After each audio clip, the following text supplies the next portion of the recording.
And so there was nothing ever wrong with you. We often think that there is, because we don't feel like we fit in. So you are not lost, you're just in the wrong spot.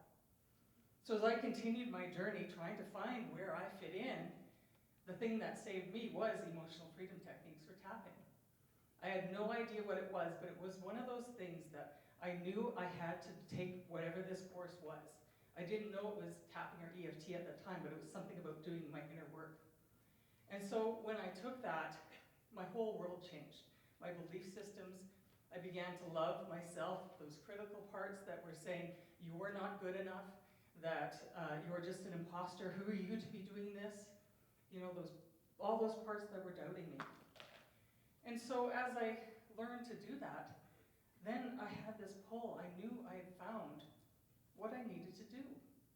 This is who I need to serve, is people like me who aren't feeling good enough, who are feeling lost, who feel like they don't belong. And so that's lesson number 3, is what you are seeking is seeking you. Because when you have that pull to be the banker, the motivational speaker, the cosmetic salesperson, whatever it is, that is your gift. We are not in competition with anyone. So lean into that. When you feel that pull, listen to your heart and start to take action. Because you are meant here to serve people in a great way. And by doing what fills you up is how you do that.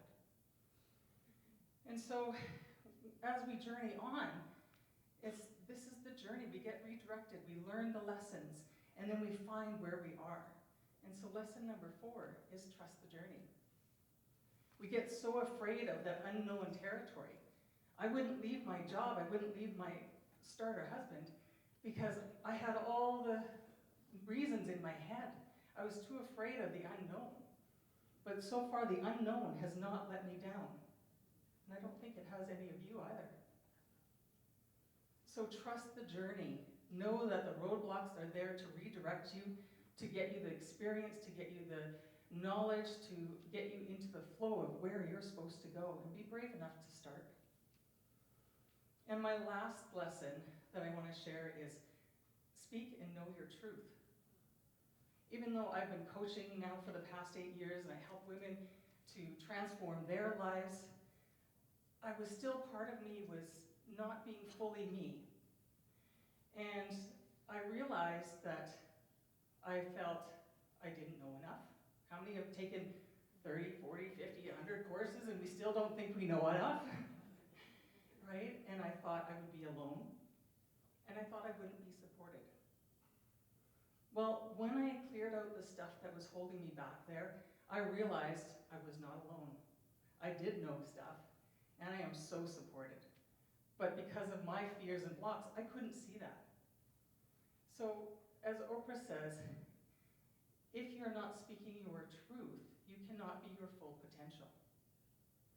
And so, the world needs you.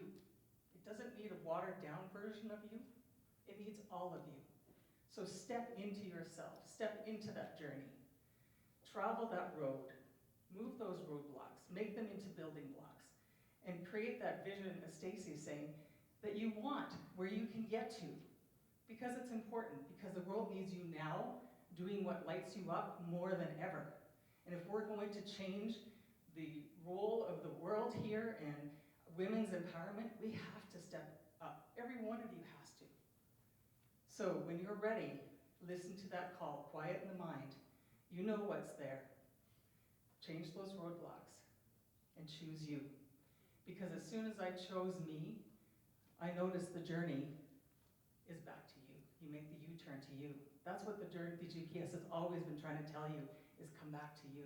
Because you're the one who makes the difference. So step into it, choose you. Know that you're not lost. And everything will be fine. Life is now.